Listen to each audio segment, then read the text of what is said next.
Is it that material compared to the 2 hours of information that was there? Is it that? From the state's perspective, Judge, it is, and again, it's for the completeness of the exhibit. Well, the one thing is completeness. The other thing is it material? Is it necessary for the state's case in order to prove one of the elements? I think it is. Or, Judge, I guess, in terms of an offer of proof. Just, we have to speed this up, okay?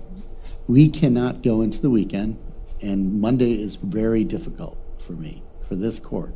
So, it's not fair to the defense to be able to shorten their case. They have the right to present their case. But you have to figure out a way to make this go faster.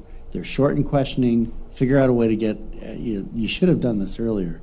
Figure out a way to get to the point faster. Because, if anything, we have a jury that's being very attentive, but you start showing stuff with 20 minutes of blank tape, you can just get an agreement like you did in a second. It's okay. We don't need to show all of the tape, the entire video. So I just asked somehow the state figure out how to speed this up.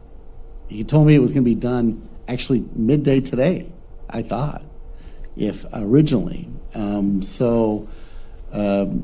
I can accept the end of today, but tomorrow the defense has at least enough witnesses for one day, if not a day and a half. So it's not fair to the defense to cut them off. And you were given time. If we needed more time, months ago it could have been requested for 2 weeks trial. That wasn't made. So again, we're back in this position where we're trying to figure out how to make this work. I'm wasting time just doing that. Should we bring the jury in? All right, we'll bring the jury in.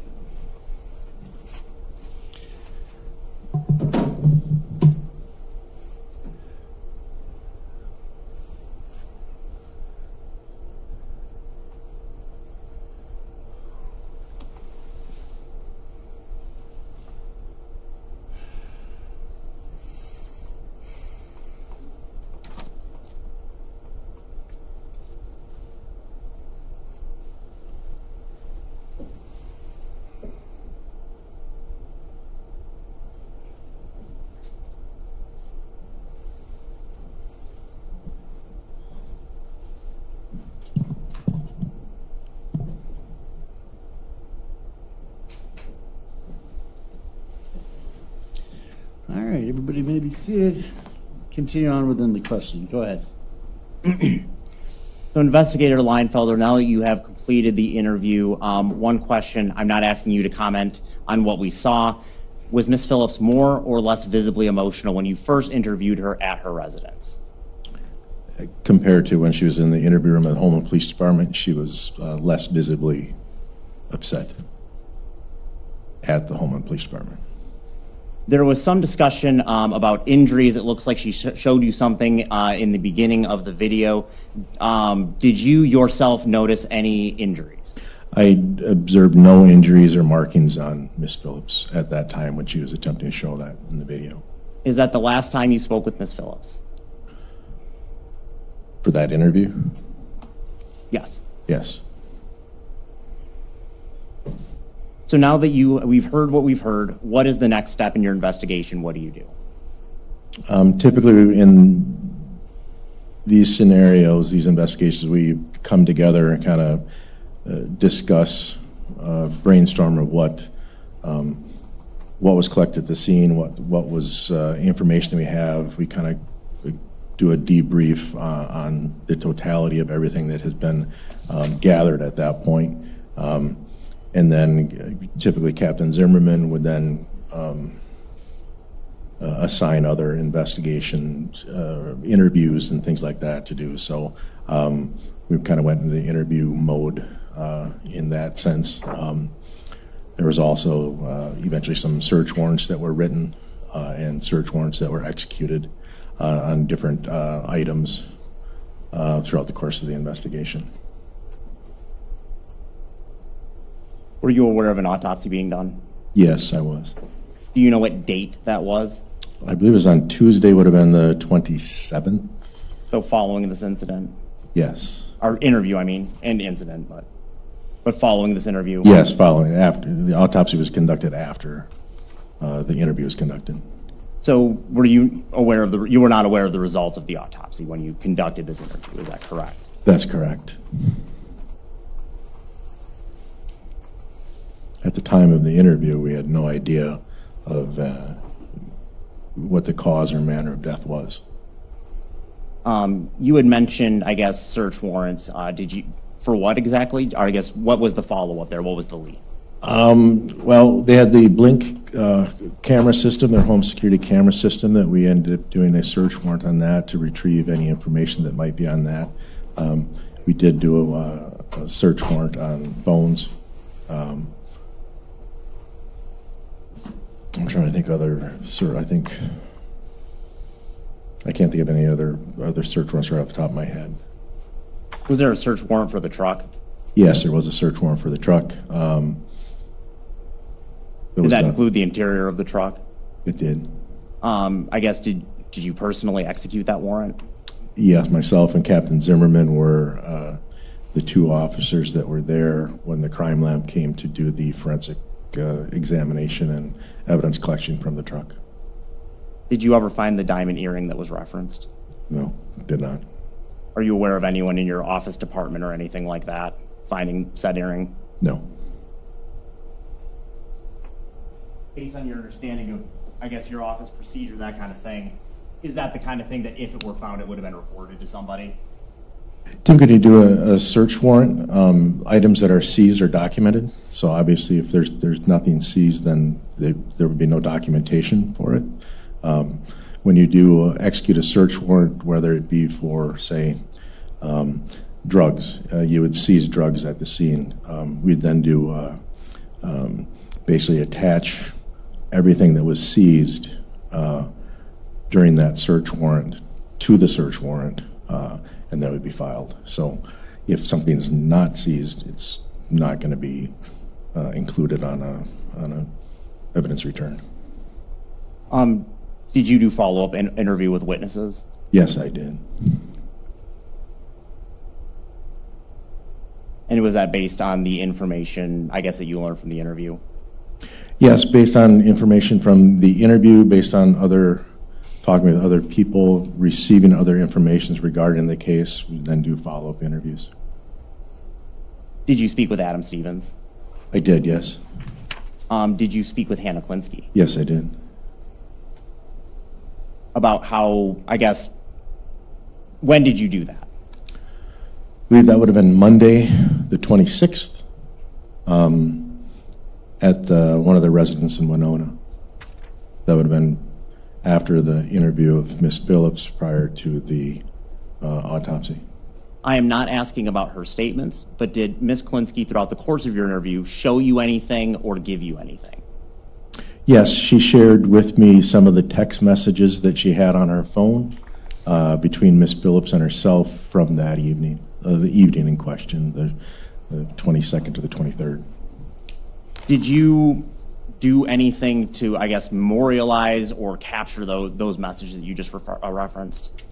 Yes, I was able to take photographs with my phone of the screenshots that this Ms. Klinsky was showing me. So I had those that were then placed in evidence also.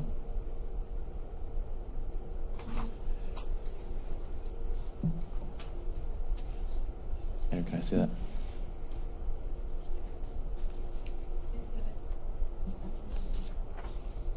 I'm showing you, Investigator Leinfelder, what has now been marked as Exhibit 77.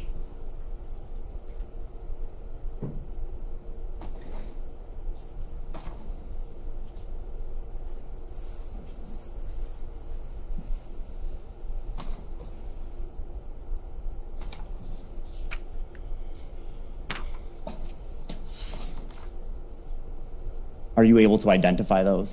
Yes, these are the photos that I took of the screenshots off of Hannah Klinsky's phone. Those are the pictures that you took. That's correct. Is there a number in the top left corner? Yes. On this phone, it's the top of the screen is titled Lori, and then a phone number of 608-799-0822. Do you know if that's Lori's number or not? I was aware that that was Lori's number. Also on the text message screenshot, there is a photo image next to the message, which I did know to be a photo of Lori Phillips.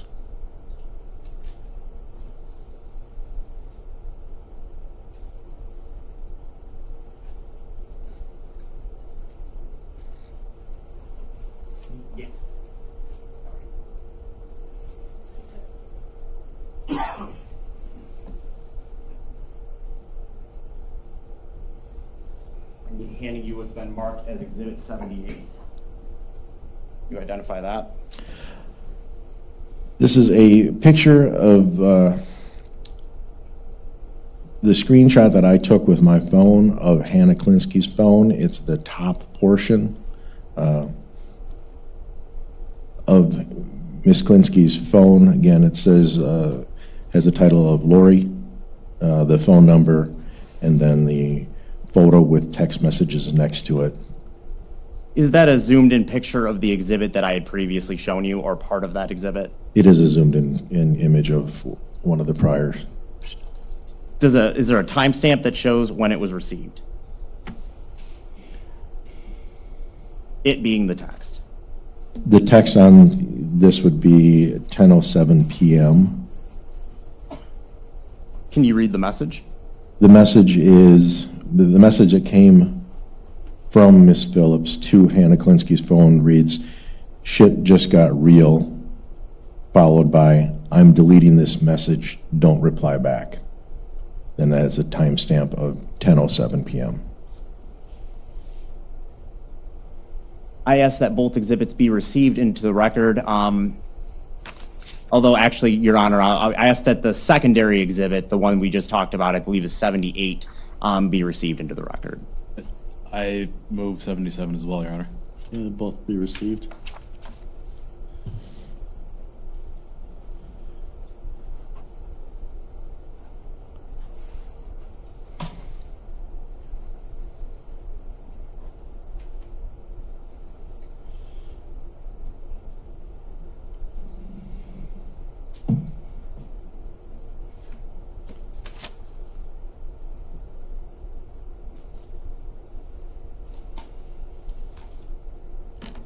Investigator Leinfelder, you had watched the interview, you followed along with us, is that correct? Yes, that's correct. There was a period where I guess it looks like the screen goes black. Did you see that, or?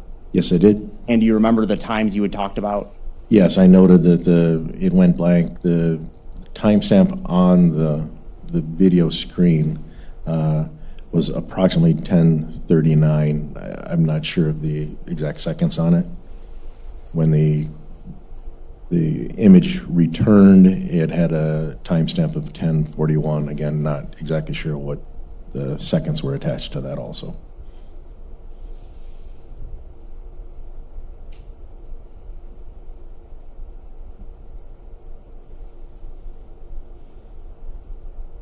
Do you have enough memory after your review of that video to tell us what we missed in that period that you just identified? Objection violates the best evidence rule. All right, we'll bring it back up if you need to. Then, Your Honor, if you go ahead, talk to him.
And, Your Honor, before I re-ask the question, just to put on the record, I will ask Investigator Leinfelder to be a little bit methodical, just so that if there's something that is not what we just discussed off the record, that Attorney Zacher has an opportunity to object. Okay, go ahead. So, Investigator Leinfelder, the period that you just identified in the interview, that time period, what, to the best of your memory, did Ms. Phillips tell you? Ms. Phillips was talking at that point about exiting the driveway and turning onto County W. And I'm not sure if it was in that portion, but she said that the passenger door was open when she got down to the end of the driveway to the highway, and when she made the turn, that door, the passenger door, closed with the turning, making the right turn. She stated that she had driven a few blocks, 2 blocks down the road, where she stopped to see if Mark was following her. She then went further down the roadway, turned, and there was a vehicle behind her, which she thought may be a police officer, which caused her to panic. In her words, she might get in trouble. She then made the turn into a subdivision to the left, and I believe that vehicle followed her into the subdivision where she stopped. She then observed it was a white SUV that pulled into a adjacent driveway and I believe into their garage at that time. Those are all the questions I have. All right, Crosse? Yes, Your Honor.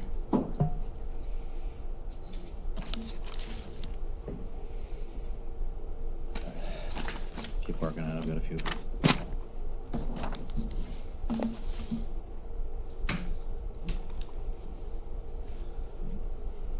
All right. So, Investigator Leinfelder, you have been a professional investigator now for more than 20 years. Is that correct?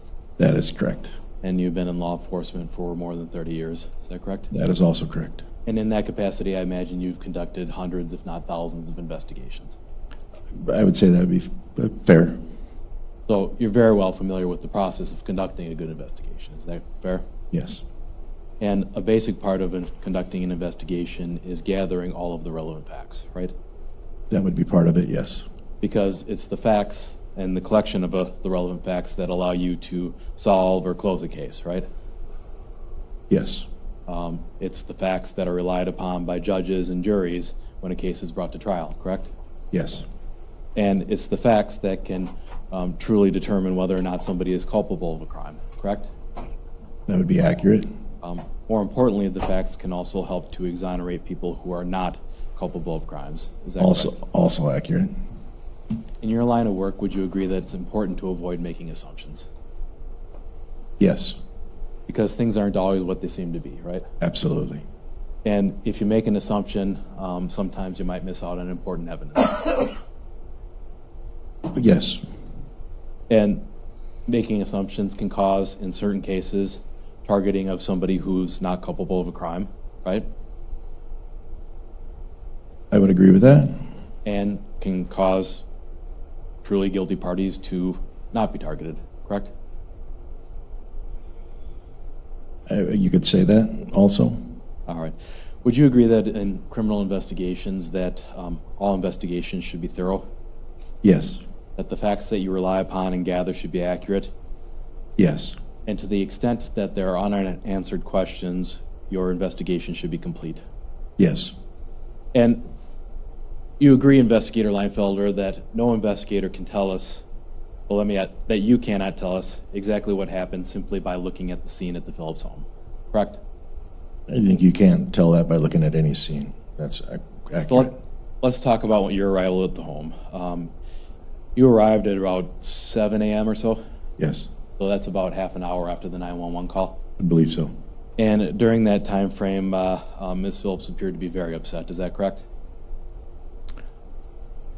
Are you asking me what I know now? At 7 a.m. At 7 a.m., she was appeared to be upset when I arrived. Okay. And you noted that in your police report, actually, that she was, quote, very upset. Is that Yes. correct? Yes. Consistent with somebody who had just found her husband dead? Yes.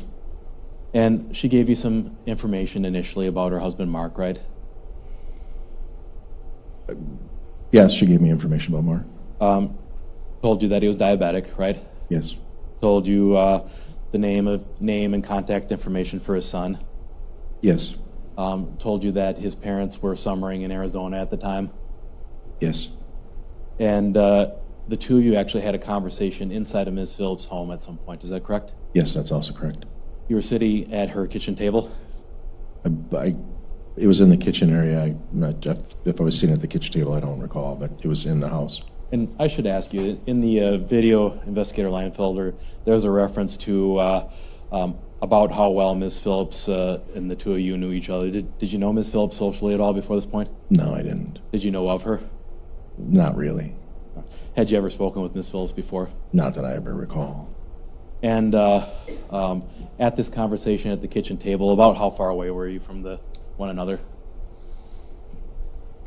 I think within social talking distance, I would say. Standard length of a regular kitchen table? Yes. And you had an opportunity to view Ms. Phillips at that point, right? Yes. And if you believed that Ms. Phillips was showing signs of intoxication, certainly you would have noted that in your investigation, right? I believe I would, if it was something that was really standing out, then I believe I would have noted that, yes. And in this case, you agree that you didn't ask Ms. Phillips to perform field sobriety tests, for instance? Yeah, no, I did not. That's correct. You didn't ask Ms. Phillips to consent to a legal blood draw for the presence of drugs or alcohol, is that correct? That's correct. And during this conversation, how long would you say that you were at the house for? So you said that you left for the Holmen Police Department at about 9:30. Is that correct? I believe we arrived at the Holmen Police Department about 9:30, and it's not that long of a distance drive. There were some things I was doing at the scene. I couldn't really quantify a time frame of the length of my conversation with Ms. Phillips at the residence. 20 minutes, a half hour, I think would be fair to say. Well, it seemed like Ms. Phillips had already given you a lot of the information that you discussed when the two of you met at the Holmen Police Department. Did some of that come up during your earlier conversation at the house? Yes, that's when she would have been relaying that. You noticed in the interview that I made reference to some of the things, like she wasn't sure of the hotel, and I had in my notes, and I reminded her of that. So those conversations some of those conversations took place at the residence also. Investigator Leinfelder, did you record that earlier conversation in any capacity? No, I did not. Now, once you got to the Holmen PD, where you had a chance to look at Ms. Phillips, and obviously you saw the video and what she was wearing, correct? Yes. She appeared to be wearing, I guess, this shows my fashion sense, a black dress with like a strap across her neck, right?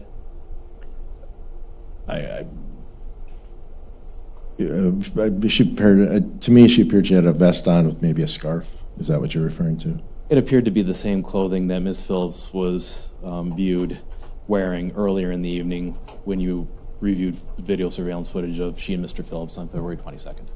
Yeah, after I would have reviewed video from the different locations that they were at sometime after the interview, the clothing appeared to be consistent with what she was wearing the night of the incident when they were out and about, and the next day when we arrived on scene.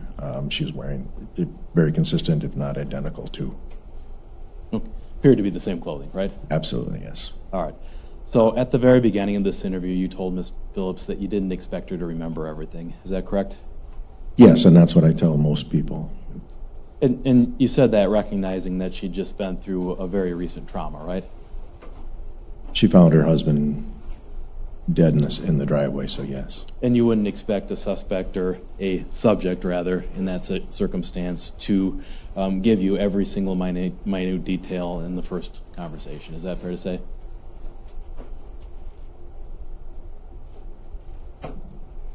Could you Sure. say that again, please? I'm sorry. You're asking for a story at that point in generalities, right? what happened. Give us the big picture of what went on between February 22nd and February 23rd. Yes, basically we asked that, what's of importance. And during this conversation, you acknowledged again that Ms. Phillips' mind must be spinning, right? I did say that also, yes. And it's not uncommon, an investigator, for people to leave out or neglect to bring up important facts during an initial conversation like this. Is it uncommon for people to do that? It's not uncommon. It's not uncommon for people to leave out details, Correct. is what you're asking me. Yes, for many different reasons. Now, during this interview, Ms. Phillips did become emotional at times? Yes. You're referring to the house? I'm referring to the Holmen Police Department. Yes. And there were points in time when she was crying? Never mind, withdrawn.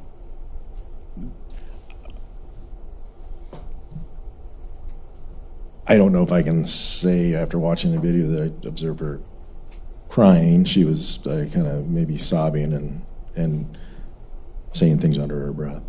Okay, well, let's get on the same page as to how we define crying. Are you defining crying as the secretion of tears?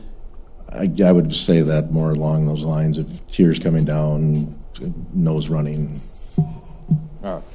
And certainly some of what we discussed about her sobbing and saying things like "oh Mark" or "oh baby" under her breath, you observed that, right? Now object to speculation. The video is what we saw. You observed the video, so you can testify to what you observed. So are you asking me what I observed the day of interviewing her? Yes. I believe that most of those statements that she made, like "oh Mark," "oh baby," were when I was not in the interview room. So I would not have been made aware of those till after I watched the interview itself. And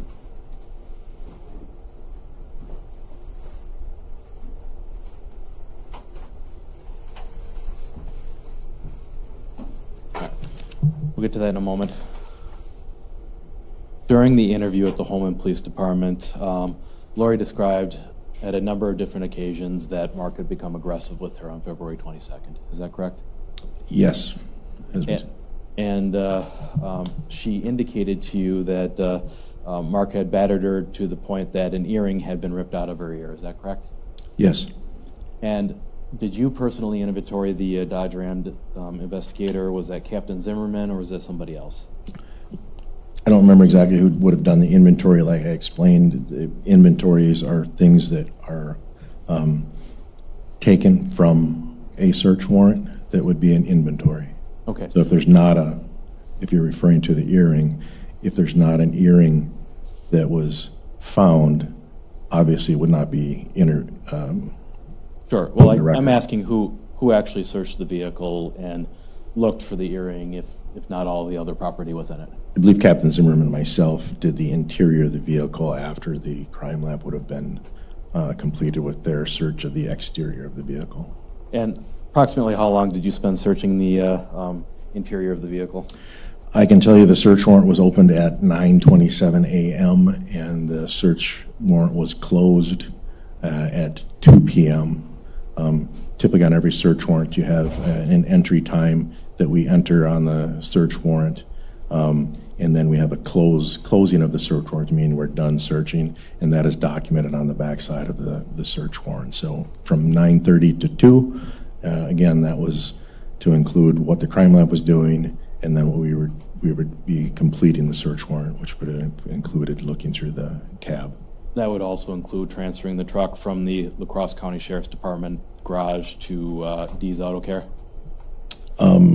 Yes, we would open the search warrant upon me entering into the vehicle to move the vehicle across the alleyway. Now, you agree, investigator, that you did not search areas outside of where the truck would have been parked on the evening of February 22nd. Is that fair to say? That I did not? Correct. Yes, I did. That was not my responsibility. And you're not aware of anybody looking on the area of the driveway around where the vehicle would have been parked either upon its departure or return to the Phillips home on February 22nd. Is that correct? Am I aware of anybody else searching that area where the truck was parked that night? I'm asking, did anybody actually go out and look on that driveway for an earring? They picked up items that were on the driveway that night. So they would have been searching for, I mean, I think it was a can koozie that was seen, that was in the driveway. So again, I wasn't responsible there. I wasn't one there. I would assume that they would be searching things. I don't believe anything was relayed at the time. Well, But there's snow on the driveway, right? there was snow in the driveway. And did anybody go out to the area around the dive bar where Ms. Phillips described the truck being parked around the time that she was physically assaulted the first time by Mr. Phillips? I don't believe anybody was in that parking lot. We can agree that the earring not being inventoried in this particular search doesn't mean that it wasn't removed during that assault within the cab of the truck, correct? Oh, yeah, absolutely. I mean, we can agree upon that it wasn't found, is what I'm saying. All right. Now, during this interview at the Holmen Police Department, Ms. Phillips described to you being placed into a chokehold. Is that correct? Yes. And do you agree that you didn't ask her what she meant by that, by a chokehold? I didn't ask her to clarify what she meant by that. That's correct. Okay. Didn't ask her the standard questions you might ask on an allegation of strangulation, right? What are you referring to? Was your breathing impeded? Did I ask her that question? No, I did not. That's something that investigators typically do when they're investigating an allegation of strangulation, correct?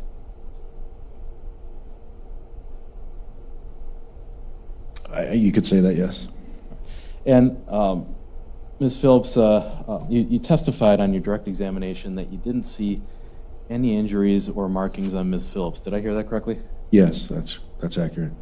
All right.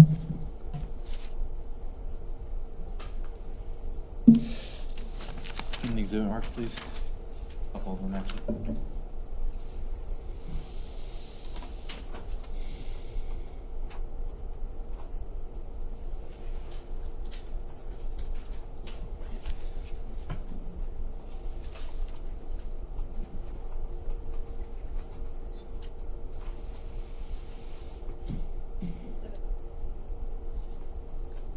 Oh, is this, are you doing defense exhibits?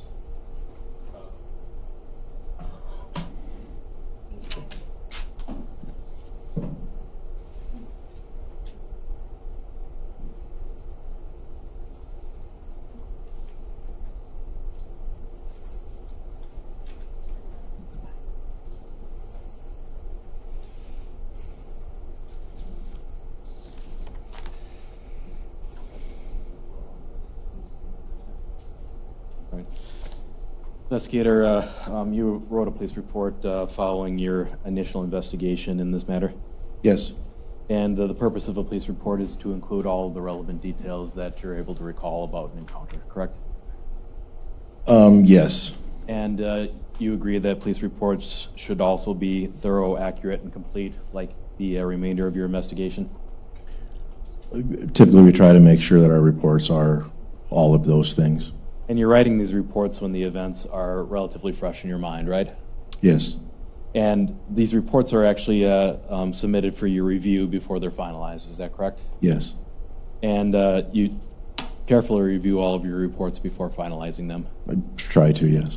And then your reports are reviewed typically by a superior officer, so to speak, or a supervising officer. Yeah, supervising captain in this case would be Captain Zimmerman.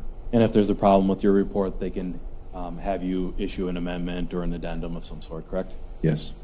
All right. I'm going to show you what's been marked as Exhibit 515. Let me know what this is, investigator.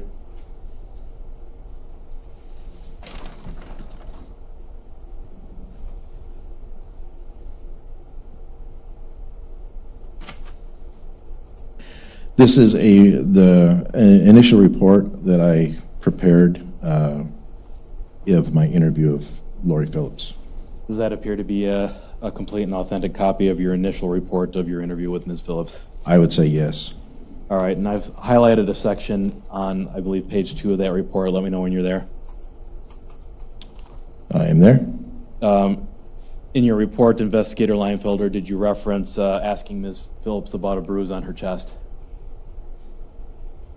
Yes. And was your memory back at the time that you authored that report better or worse than today? I think in context, there's a different context that you're taking this out of, but my memory would be better regarding this report at the time I was doing it.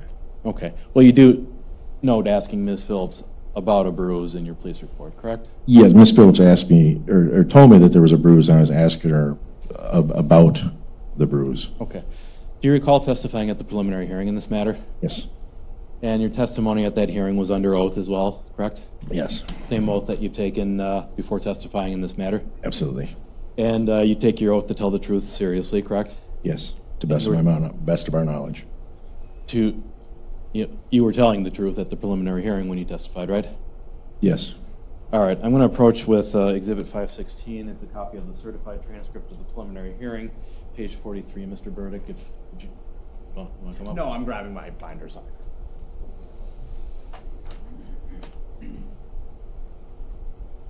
All right, and Investigator Leinfelder, I'm just going to stand up here and follow along with you on the preliminary hearing transcript. I'm starting at line 15, line 18. Let me know when you've read the highlighted sections.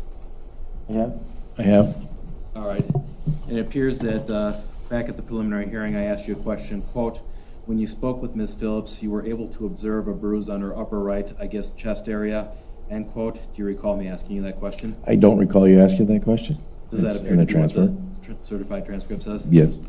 And your response was, quote, I did observe that, comma, yes, end quote. Yes. Was that your response? That was my response, according to the record. All right. For purposes of impeaching, I would offer Exhibit 516 and 515 for purposes used. The No objection objection. you received?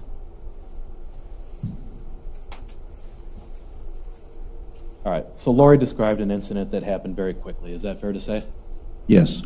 In fact, she said at one point that the incident happened, quote, so fast. Is that correct? Yes. And she indicated to you that she believed that her husband was coming around the truck to come and get her, correct? Yes. In the context of coming to attack her, correct? I guess I can't answer the context, I guess. Well, certainly she was describing him being very angry at that point, right? Yes. And running around the car, right? Yes. And described her husband initially coming out to the truck, running out with his fist up, right? Yes, she described that. And a lot of what Ms. Phillips told you during this interview, you and other investigators have been able to corroborate as accurate. Is that fair to say? What are you referring to as a lot of the other information? Well, Ms. Phillips told you that the passenger side door of the vehicle was open when she took off out of the driveway, correct? She told us that, yes. And she told you that she had activated her surveillance cameras to look in for her husband after she escaped the home. Is that correct? Yes, she turned them on. And you were able to corroborate that from the Amazon records? That we were able to, yes. She told you about a third surveillance camera by the hot tub in the pool area where she was looking for her husband. Is that correct? Yeah, that's correct. You were able to corroborate that camera and the hot tub and pool existed? Yes. She told you that she turned the cameras back off before she came back home because she didn't want to alert her husband. Is that correct? That's accurate. And you were able to corroborate that from the records as well? Yes. She told you about texting her friend, and I am totally blanking right now, Hannah Klinsky, prior to leaving the dive bar for the final time. Is that correct? Yes. Something to the effect of shit just got real? Yes. You were able to corroborate that from the records? That's correct. You were able to corroborate Ms. Phillips' approximate movements at Sloopy's alma mater as she described to you? That's correct. You were able to corroborate Ms. Phillips' presence at the dive bar during the time frames that she described? Also correct. You were able to corroborate Ms. Phillips' presence at the Baymont Inn as she described? That's correct. And you were able to corroborate Ms. Phillips' presence at Woodman's in Onalaska as she described? Yes. And in fact, when the subject of her telephone came up, Ms. Phillips willingly gave that phone to you. Is that correct? Yes. Gave you the passcode? Yes. Gave you verbal and written consent to search the data within? Yes. gave you the login information to her Blink camera system, Yes. which included both the email and the password. Yes. Showed you how to review that video, Yes. and didn't make you get a warrant for any of this. Is that correct? That's correct. And you were able to corroborate from your review of the camera system that it was Mark Phillips who initially disarmed the system on February 21st. Is that correct? That's correct. All right. Now, let's talk a little bit about the exhibits or the content of Exhibit 77. Can I get that back, please? All right. Your Honor, I'd move to publish. 77. No objection. Can be published, go ahead. All right, so Investigator Leinfelder, these are photographs that you took of Ms. Klinsky's cellular telephone, is that correct? Yes, it is. And the lady on the left in pink, that would be Ms. Phillips? Yes. And the H in the circle on the right would be Ms. Klinsky? Yes. All right, so we're starting with the messages at 10:07 p.m., and this is what Mr. Burdick just described with you on the abbreviated message. Shit just got real. I'm deleting this message. Don't reply back. Is that correct? Yes. After Ms. Klinsky requests or asks, how are things going? Where did you guys end up going? Ms. Phillips responds to her at 10:51 p.m. Is that correct? Yes. And that response reads, quote, "He just freaked again. He was at the passenger side of the truck and tried to come at me around the truck, but I took off. I don't even know what to do. He has lost it tonight. He promised he would never touch me. He lied." End quote. Is that consistent with what you photographed? Yes, it is. And Ms. Klinsky appears to show some concern for Ms. Phillips throughout this, indicating that things were not okay. Is that correct? I guess I'll object speculation. According to what Ms. Klinsky thinks. Okay, let me rephrase. Ms. Klinsky tells Ms. Phillips, quote, "Lori, this isn't even okay in the slightest. Did he hit you? Are you okay?" Is that correct? It is. And Ms. Phillips indicates that he's out of control. I am done. He can go to Bismarck on his own. He has issues, big time. Is that correct? It is. And he in this conversation, Investigator Leinfelder, presumably we're referring to Mark Phillips. Yes. Now, Ms. Phillips, in this conversation at least that you captured, appears to be talking about Mr. Phillips like he's alive, well, and going to Bismarck that weekend. Is that correct? Can you repeat that? Ms. Phillips' response seems to indicate her belief that Mr. Phillips was alive, well, and moving to Bismarck. Objection out of the scope calls for a conclusion, not his speculation. You can read if you need to read it out loud to point out the obvious, go ahead. Okay. Well, we've pointed it out.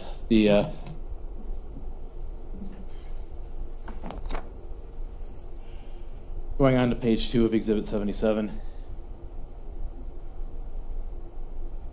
Ms. Phillips appears to be describing other actions to Ms. Klinsky that she later described to you on February 23rd. Is that correct? Yes. Particularly punching the window on the truck. You're referring to the... Yeah, the correction with the asterisks. Yes. And as well as grabbing her face and pushing it down between the seats. Yes. Bless you. Yes. Losing her earring. Yes. And then later, and Ms. Klinsky actually indicates that she could have her father come out and pick up Lori, right? Yes. Now, Lori indicated on these text messages that she was approximately 2 miles down the road in a subdivision. Is that correct? Yes, that's what you texted. And after the two of them apparently have another exchange about whether or not Lori should move to Bismarck. Is that correct? Yes.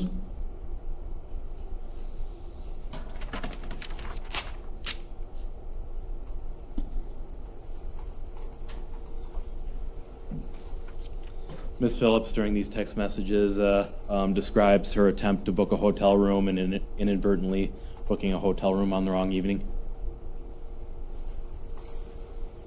I can show you. This is page 4 of the same exhibit.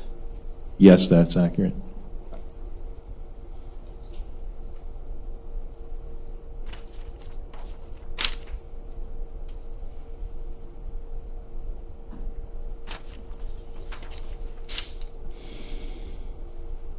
And eventually, Ms. Klinsky extends an invitation to Ms. Phillips to stay with her in Winona that evening. Is that correct? I believe so, yes. Ms. Phillips' response was that her, quote, me coming to Winona would only make things worse. Mark thinks that I'm coming to sleep with other guys. He's fucking crazy. Seriously, I just want to sleep. I promise I am fine, end quote. Did I read that correctly? You did, yes. And that was at 12:16 a.m.? Yes, sorry.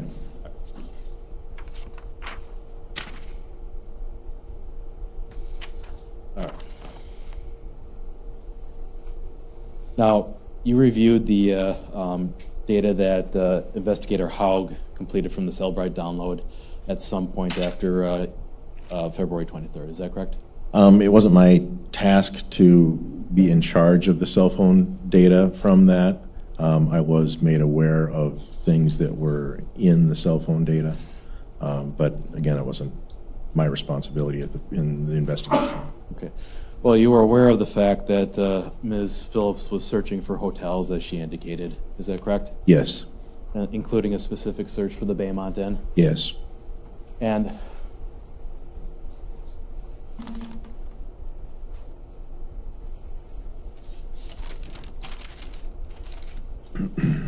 Lori's folder with the internet searches.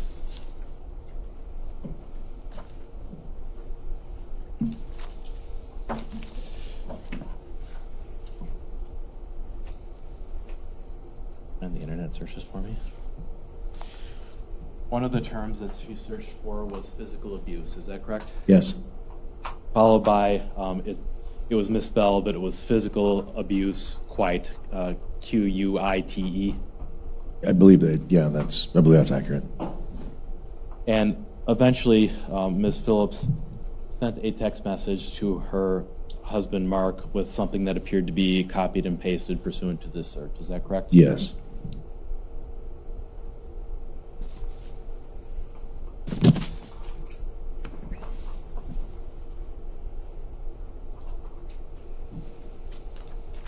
In the exhibit, Mark, please.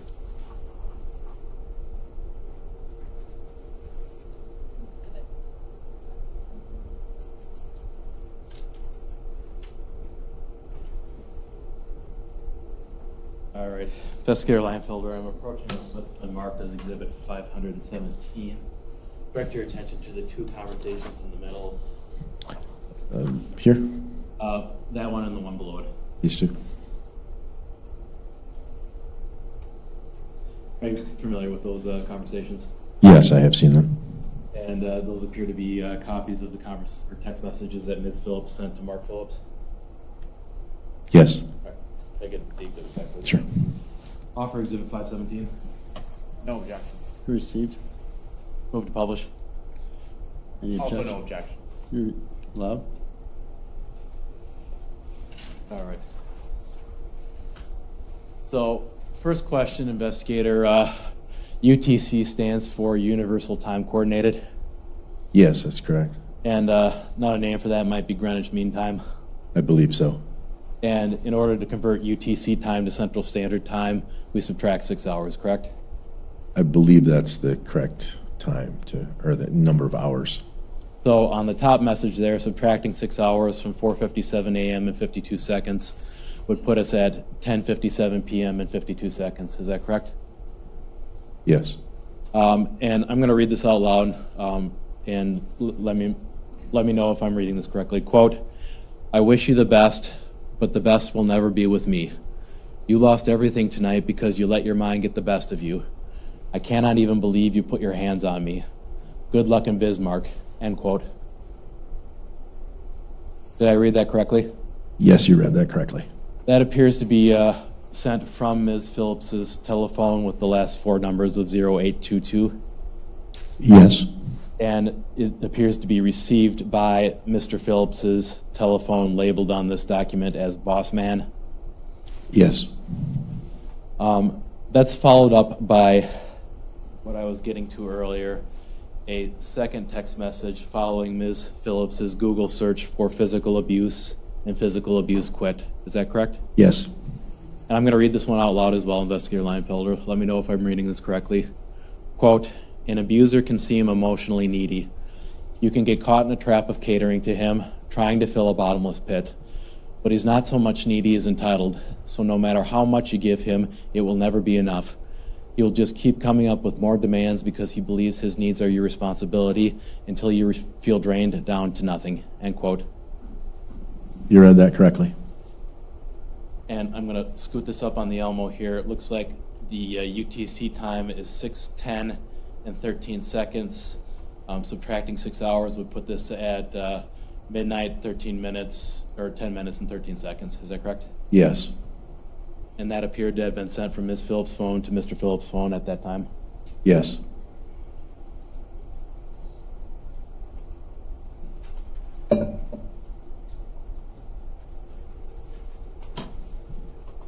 As an investigator, is it fair to assume that viewing these messages, you had some concerns about whether or not Ms. Phillips was a victim of physical abuse? Well, let me ask you this. Certainly the circumstances leading up to Ms. Phillips's departure were relevant to your investigation, correct? Yes. And the fact that Ms. Phillips appeared to be repeatedly expressing that Mr. Phillips had been physically abusive to her is certainly very relevant. Yes, that's what Ms. Phillips told me in the interview.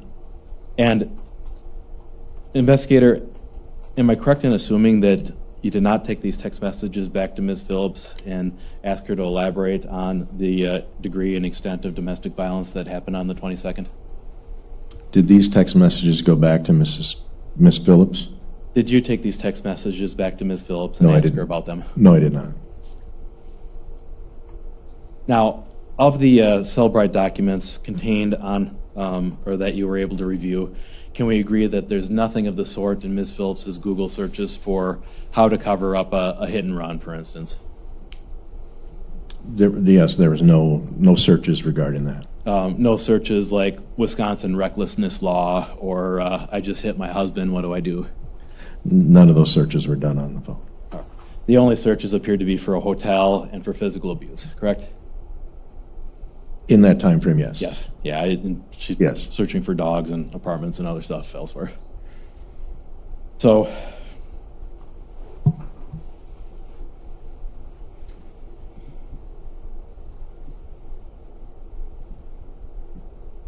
your department has a policy on domestic violence, is that correct? Yes. It's policy number 310, is that correct? Yes. Take my word I'll for it. take your word for it. All right. And that's a policy that you're very well familiar with, right? Yes. Because as an investigator, one of your roles is investigating serious acts of domestic violence against others. Typically, that policy is written more so for a patrol officer and what a patrol officer is going to do when he gets a call of service to a domestic situation. As investigators, part of that policy, I believe, is in there is also how we handle that as investigators, but it's kind of, portions of it don't deal with the investigative portion of it, more so mandatory arrests and things like that we have by law that we're required to do in domestic situations. Well, one part of that policy requires officers to photograph all injuries allegedly sustained in a domestic incident, however slight. Is that correct? I'll take your word for that, yes. Is that good policy, investigator? I believe it would be good policy, yes.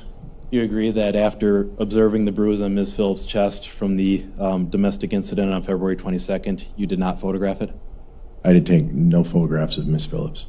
And you have the option of calling in a female deputy if photographs do need to be taken of a female victim, right? It would be one possibility if need to be. You also have the option of taking a female victim to a hospital for a medical examination. Is that correct? It's also accurate. You agree that you didn't ask Ms. Phillips about the extent of her other injuries that she sustained on February 22nd of 2019? I believe that Ms. Phillips gave me an accurate, or what she gave me was the injuries that she had apparently occurred that night. You didn't ask if she wanted to be seen by a forensic nurse or a physician to document the extent of the injuries that she suffered? No, I did not. At any point, did you or another investigator follow up with Ms. Phillips to see if she had any bruising or other injuries emerging in the dates after February 22nd? I don't believe that any other investigator would have followed up on that. All right. And investigator, you agree that survivors of domestic abuse sometimes minimize that abuse? I would agree that that is an accurate statement. And that sometimes a person who's being physically abused is inclined to protect their abuser? Also accurate. And not everyone responds the same way to trauma, right? Everyone responds differently to trauma. And in a case like this, Ms. Phillips, or let me just ask you this, Ms. Phillips said out loud that Mr. Phillips had never punched her. Is that correct?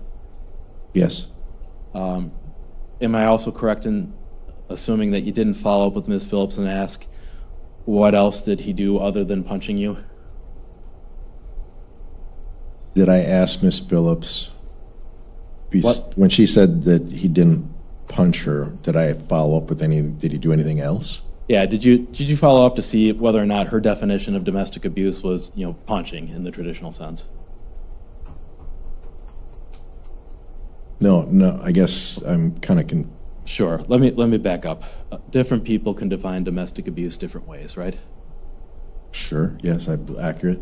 And Ms. Phillips gave you the example of punching is something that didn't happen, right? Correct. But she did give you the example of choking or strangling as something that did happen. That night, yes. And certainly strangulation or choking qualifies as domestic abuse, right? Yes. She also indicated that things had become, quote, physical in the past. Is that correct? Yes.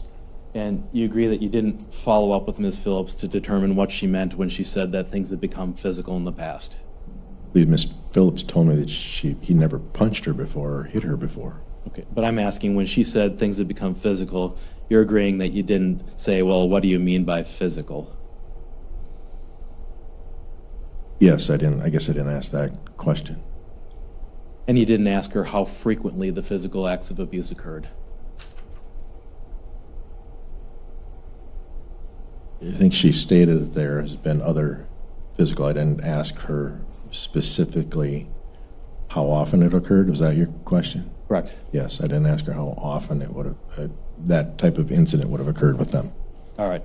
So I want to follow up a little bit on what was testified to earlier as to, who's kind of in charge. And your testimony is that there's really not an officer in charge, so to speak, that you all work as a team? Yes, that's how, at the time of this incident, that's how it would go. There wasn't necessarily a lead investigator that would be classified as the lead investigator. Some people do more, I guess interviews we'll call them, or have more responsibilities within it.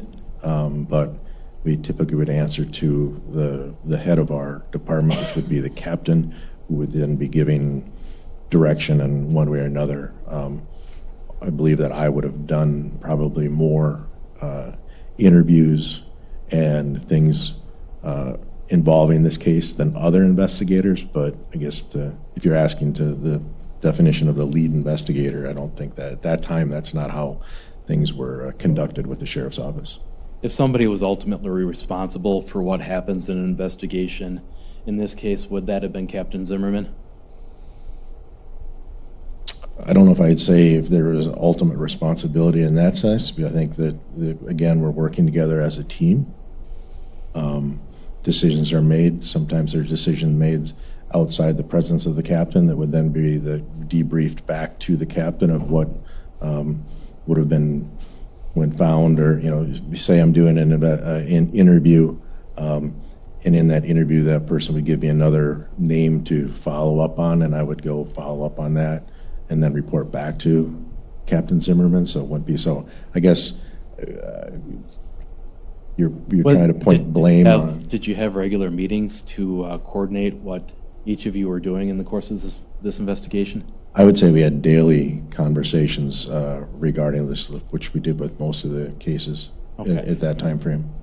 And you were aware at the time that the 2019 Dodge Ram was basically a brand new truck, right? Yes. Had been purchased in December of 2018? I guess I'm not aware of when it was purchased, but it was at 2019, and it was earlier 2019. So. And this is far from your first case involving a motor vehicle as part of your investigation, right?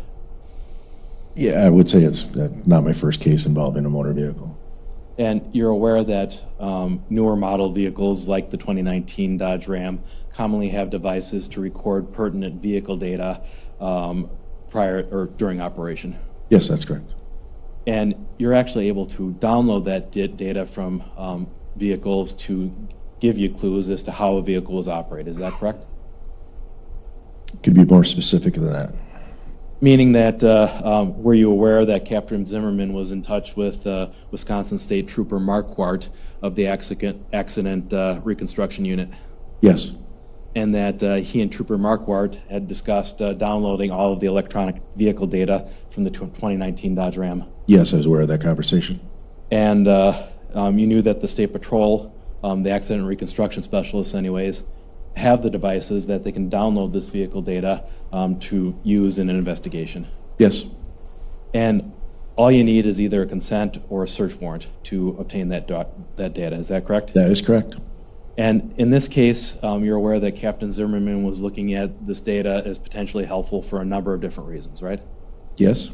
For instance, it would show whether or not the vehicle was malfunctioning at the time of the operation. It would show the DTC codes. Yeah, as I'm not all familiar with what the download dump of a vehicle would be, I'm aware of certain things that have to activate alerts or that type of behavior in a vehicle, such as an airbag deployment, sudden heavy braking, possibly along those lines. Okay. So notification of some sort of a collision is some of the data that you would look for in this type of download. A significant collision, yes. And Captain Zimmerman was looking at obtaining information from the door pressure sensors of the 2019 Dodge Ram as well. Is that correct? The specifics of what Captain Zimmerman was looking for, I guess you'd have to rely on Captain Zimmerman more than myself. I know we just had those discussions, but the specifics you're talking about now, Okay. Speed data from the vehicle when it was operated? It would be part of that.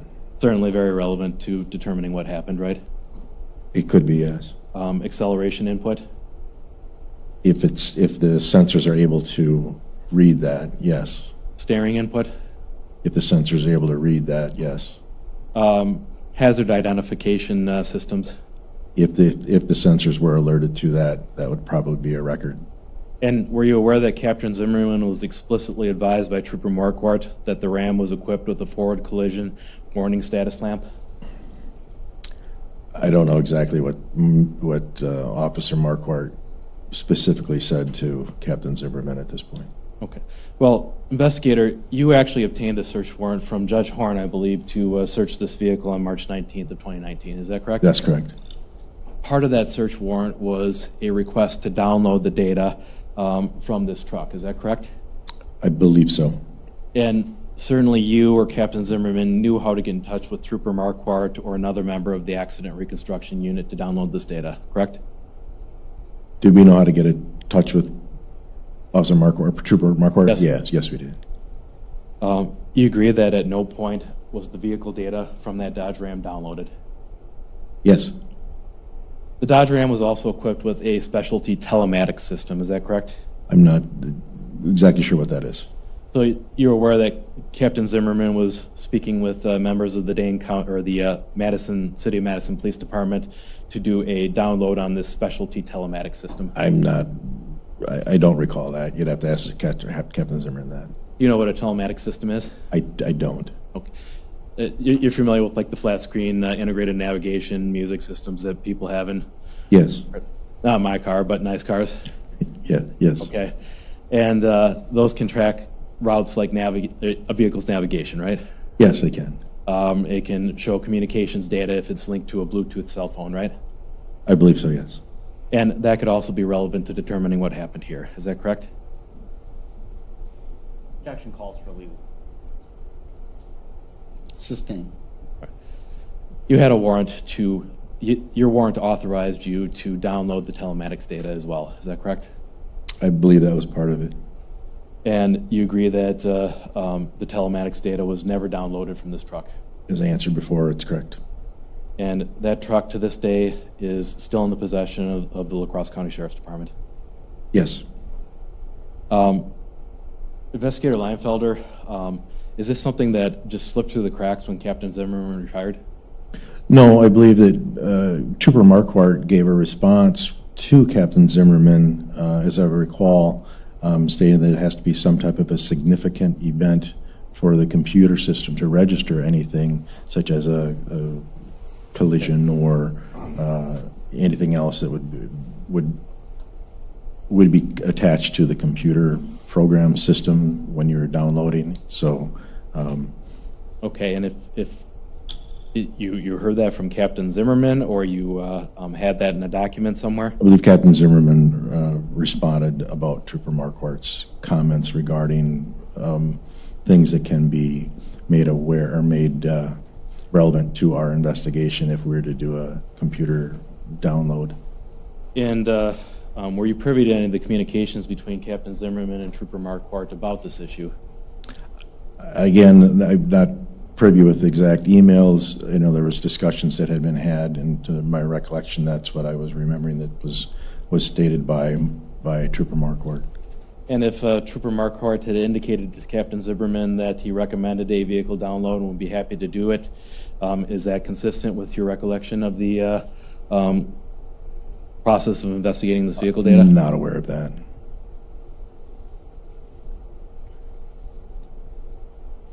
The worst that could have come of getting that evidence from the search warrant of the vehicle download was that you'd get nothing relevant, right?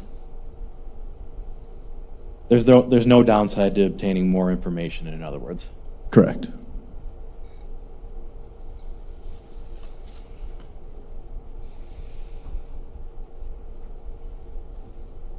All right. As part of your investigation, were you involved in preserving video surveillance clips from the Phillips's home from the video surveillance system? I was not tasked with that responsibility. Did you view any of those videos yourself? A few of them, yes. There was a video clip that I do recall viewing of Miss Phillips coming out of the residence that morning. Okay. And I'm going to refer back to my flash drive. I believe it was Exhibit 4, maybe. Five.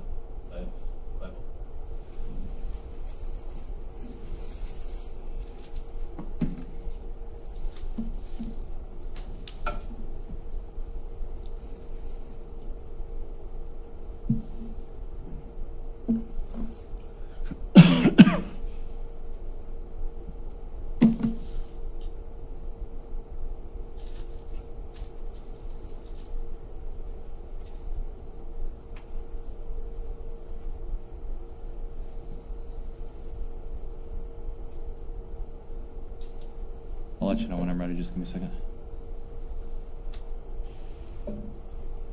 All right, if I could get my computer screen up, please. This is labeled as under the video subfolder of Exhibit 507 as Video 1. I'm going to play.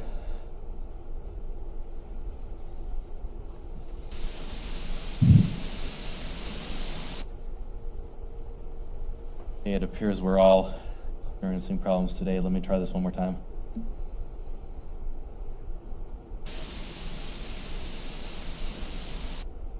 That appeared to be one of the videos that you observed in the course of this investigation, Investigator Leinfelder? Yes, that's correct. That's what I was referring to. And this looks like Ms. Phillips walking out of the home, or I guess it would be the back entrance of the home, correct? Yes. And she appears to be walking in the general direction of where the exterior garage is that correct? Yes. All right. Offer this sub-file of Exhibit 507, Your Honor. Can be received.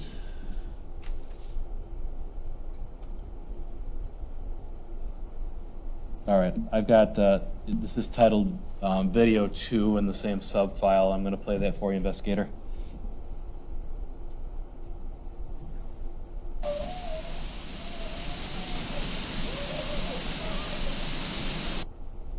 You recall viewing that short video clip in the course of your investigation? Yes. And it appears to be Ms. Phillips disappearing off screen briefly towards the direction of the driveway. Correct. And you appear to be hearing Ms. Phillips screaming. It sounds like, "Oh my God," is that correct? Yeah, I believe it was tough to hear on that, but I've listened to it before. I offer video 2, Your Honor. Be received.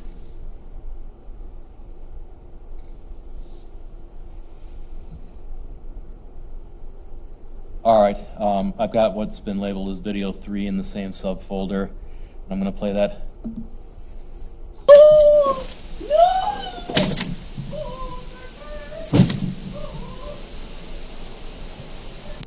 For the record, it looked like my video lagged a little bit. I'm going to play it one more time.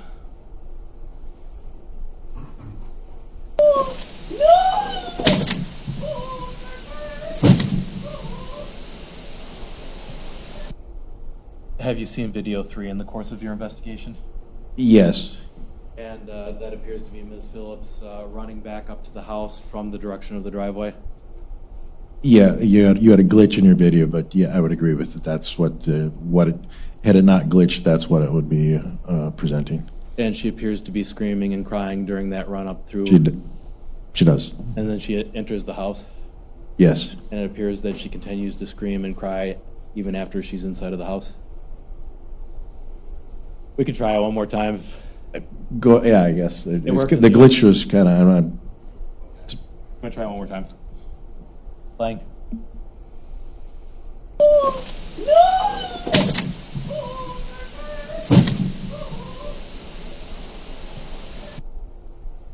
From what we were able to see of this video, Investigator Leinfelder, does it appear that Ms. Phillips continued to yell and cry even after being inside of the house? Yes, it does appear that way. All right.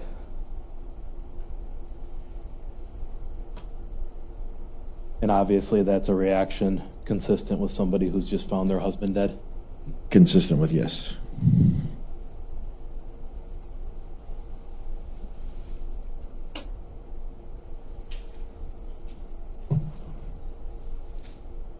Are you asking for that to be received also? Yes, I would offer video number 3 in the same subfolder.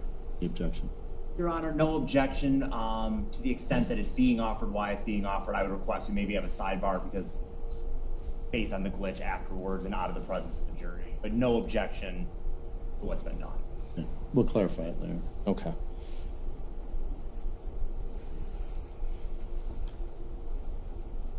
We've discussed this already, but Investigator Leinfelder, back in February of 2019, the Crosse County Sheriff's Department was not using body-worn cameras at that point. Is that correct? That's correct. We had not been issued body cams at that point.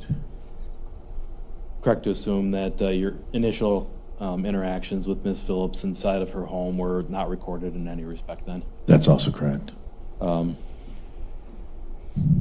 Did you personally take any of the scene photographs? No, I did not.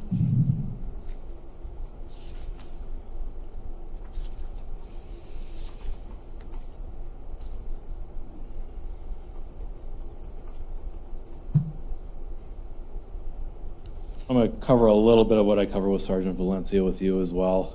You agree that the Phillips home is in a rural part of the county? Yes. And that on any given night we might have between 4 or 5 patrol deputies on the road? Yes. And that area of the Phillips home was within the primary jurisdiction of the La Crosse County Sheriff's Department? That is correct. And I assume that your patrol is divided up by quadrants or sectors to some degree? Yes, our patrol division has what we consider a north, center, and south sectors, which patrol deputies are typically in those scheduled to the north sector. They stay to the north. They have a sergeant that will float. Sometimes we have the luxury of having what would be referred to as a wild car that could go anywhere in between. Okay. And in some cases, a patrol car or a unit might be occupied and take some time to respond to an emergent call in rural Holmen, correct? I'm not found occupied, busy. Yes. Typically, if we have an emergency call in the north sector and the north car was already tied up on another call, then either the center car or the sergeant or the wild car would be then dispatched to that incident to assist. And in those circumstances, it wouldn't be unusual to take 5, 10, 15 minutes for help to arrive at the area where help was needed. Yes. And under those circumstances, somebody who's calling about an ongoing attack is effectively left on their own.